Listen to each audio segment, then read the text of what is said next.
The importance of studying on the procedure correct reasoning or logic is obvious to all educated people. The Greeks developed logic as an area of study. Aristotle categorized arguments into definite forms. These lines of reasoning are still identified of those Aristotle logic. Other form of logic is the symbolic logic that was developed later in 19th century in the light of the growth of mathematics. Mathematicians discovered the flaws of the argument made by the earlier mathematical efforts to correct these mistakes results in the development of this type of logic. This kind of reasoning. This is the type of this four types of reasoning. Number one is intuition reasoning. Number two, analogy reasoning, inductive reasoning, and the last is deductive reasoning. Intuition is that kind of mental activity by which are reaches or conclusion by guessing. For example, guessing someone knocking at the door. Number two, analogy reasoning. An inference conclusion on the assumption that if things are like in some aspects, they must be like in others. For example, Sylvia and Veronica are sisters. Sylvia is intelligence, so therefore Veronica must be also the intelligence. And three, inductive reasoning. Inductive logic is a type of reasoning which concludes on the basis of limited numbers of instances that something is always true. We must be not be mess into believing that something is always because we observe it being true for a number of instances. For example, on your way to school, a woman driver signals right to be turned left. In the next blocks, a woman drive being take a time later. A woman drives hits a taxi. What is your conclusion about woman drive? So that is the example of inductive reasoning or inductive logic. Number four, deductive reasoning. Deductive logic is characterized by reasoning from a general statement to a specific statement. It is important to point out that we are not concerned with the truth of the conclusion, but whether the conclusions does valid or does not invalid form the premises. For example, all residents of Bulacan are Bulakeños. All Bulakeños are Tagalogs, so therefore, all residents of Bulacan are Tagalogs. Sim- Symbolic logic. Propositions is a declarative sentence that is true or false, but not both. For example, a carabao has four legs. True. Water is wet. True. Two is an odd number. False. June has 31 days. False. Zamboanga del Sur is a province of the Philippines. True. The following are not propositions. He is good in mathematics. She is 16 years old. He is a balikbayan. For quantified statement, a quantified statement is one that says something about all, some, or none of the object collection. For example, all students in the college are taking history. Some students are taking mathematics. No students are taking both mathematics and history. That is the example of quantified statement. And the equivalent statement. Any language, there are many ways to say the same thing. The different linguistic constructions statement are considered equivalent. For example, all students in the college in taking history. Number two, every student in the college is taking history. Example, some students are taking mathematics, at least one student taking mathematics. And the quantified statement. The negating of statement about all objects is not all, and not all can often be expressed by someone, some are not. For examples, all students in the college are taking history. Some students in the college are not taking history. Compound statement. Simple statement can be connected with an either or if, then if and only if. This more complicated statement are called compound. So and are either or if then if and only if, the more complicated statement are called compound. So more complicated statement we will call them compound. For examples, Miami is a city in Florida is a true statement. Atlanta is a city in Florida is a false statement. Either Miami is a city of Florida and Atlanta is a city in Florida is a compound statement that is true. Miami is a city in Florida and Atlanta is a city in Florida is a compound statement that is false. So that is the examples of compound statement. Both inductive and deductive logics which use argument as lines of reasoning are called Aristotelian logic because they are based on the concept of Aristotle. So connectives are used in symbolic logic. Propositions are given with symbols such as P, Q, R, and etc. So these are the symbols, and these are the reading and propositions and this reading. So the symbol is and reading is capital A and D, and proposition conjunction P and Q, and reading P and Q. The second is OR. The symbol of OR are 2, 0. Conjunction P or Q, and this reading is P or Q. These symbols are implies that reading implies if then, and the implication is P F Q.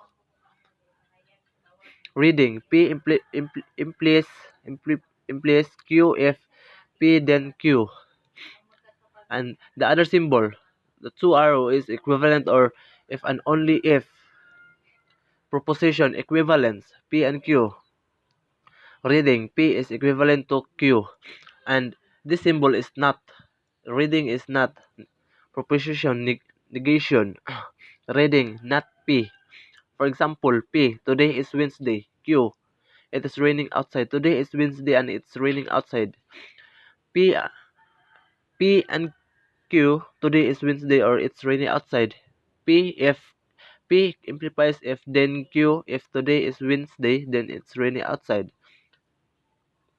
That is the example of the symbolic logic. And then truth table. The truth table is a scheme of recording all possible values that may be assigned to a given new propositions that may be formed from the use of the connectives.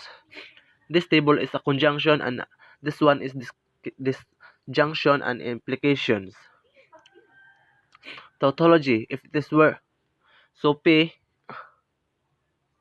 tautology, it is whether it can be shown that a proposition formed by connective is true or for all possible truth values.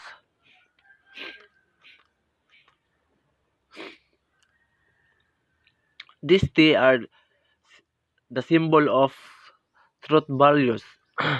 so so if you can say P are the symbol of T and the Q are the symbol of T, F, T, F, and P and Q are the symbol of T and F, F. Derive implication and rules of inference. P implies Q, converse. Not P are implies not Q, inverse. So not Q implies of not P is a contrapositive. For example, if a car can run, then it has gasoline in its tank. Converse. Example of converse. If a car has gasoline in its tank, then it can run. The statement is necessarily inverse. The example of inverse, if a car cannot run, then it does not have gasoline in its tank. Is this is this statement necessarily true? Yes. So the example of contrapositive, if a car does not have gasoline in its tank, then it cannot run. Yes, the statement is true. That is the example of converse, inverse, and contrapositive. The role of implication in inductive inference. There are three roles of implications in inductive inference. Number 1, role of detachment. Number 2, role of syllogism. Number 3, contrapositive. What is role of detachments? So role of detachments is given an implication if, for example, if ungiven implication, if you get 95 in the final exam in the subject, then you will receive a 95 as grade. Now you got in the final exam, you would enter the deduce that you will receive as your 95 as your grade. So role of detachments, for example, P implies of Q. So P is equal to Q. And that is the example of role of detachment. And the role of syllogism or chain role. For example, it is raining. The street would be wet. Now it's raining. Therefore, the streets would be wet. Role of syllogism, for example, P is if P implies Q and Q implies R, so that's why P is implies R. Number three, contrapositive. The example of contrapositive is, if today is Wednesday, then I will go to the Baclaran Church of the Novena. Therefore, if I do not go to the Baclaran Church of the Novena, then today is not Wednesday. So, contrapositive. Example of contrapositive. Open parenthesis. P if implies Q and are not close parenthesis and are not Q implies not P. That is the example of contrapositive. Inferring new statement. The knowledge of the different statement and reasoning will help you in the process of statement from already concept statement. This can be illustrated by working out on a problem. For example, it's an insurance company. Mr. Cruz and Mr. Reyes and Mr. Santos work are actuarial, lawyer, and promotions managers. Determine the occupation of each man based on the following clause. Letter A. The office of the promotion manager and the lawyer are not on the first floor. Letter B. Mr. Reyes has to use the elevator and going to his office. And letter C. Mr. Santos and the promotions manager are good friends. Solution. To solve this problem, we start with a given clause and infer some statement from this. From this first clue, we can infer the promotions manager and the lawyer do not need the elevator to go to their office. This new statement and the second clue allow us to make the statement that Mr. Reyes is neither the promotions manager nor the lawyer. If Mr. Reyes cannot be the promotion manager and cannot be a lawyer, he must be the actuarian. The third clue statement that Mr. Santos and the promotion manager are good friends. This statement implies that Mr. Santos is not the promotion manager. If Mr. Santos is not promotion manager and Mr. Reyes is the actuarian, the Mr. Cruz must in fact but be promotions manager. This leaves only one possible name, that Mr. Santos in fact the lawyer. Assignment. In certain school, the president, the secretary, and the treasurers of the student governed Roberto, Eliza, and the Ruby, thrown not in the order. One of them is the sophomore, one is the junior, and the other is the senior determined. The positions held by each and curriculum year to which is belong based on the following clues. Letter A. The senior and the treasurer are Girl Scouts. B. The sophomore and Roberto are cousins. The secretary is not related by blood to anybody in the school. Ruby and the sophomore are good friends. Answer. Roberto is the president or junior as a junior. Elisa is a treasurer in a sophomore. Ruby and the secretary in senior. And these are the example of the mathematical reasoning. Thank you.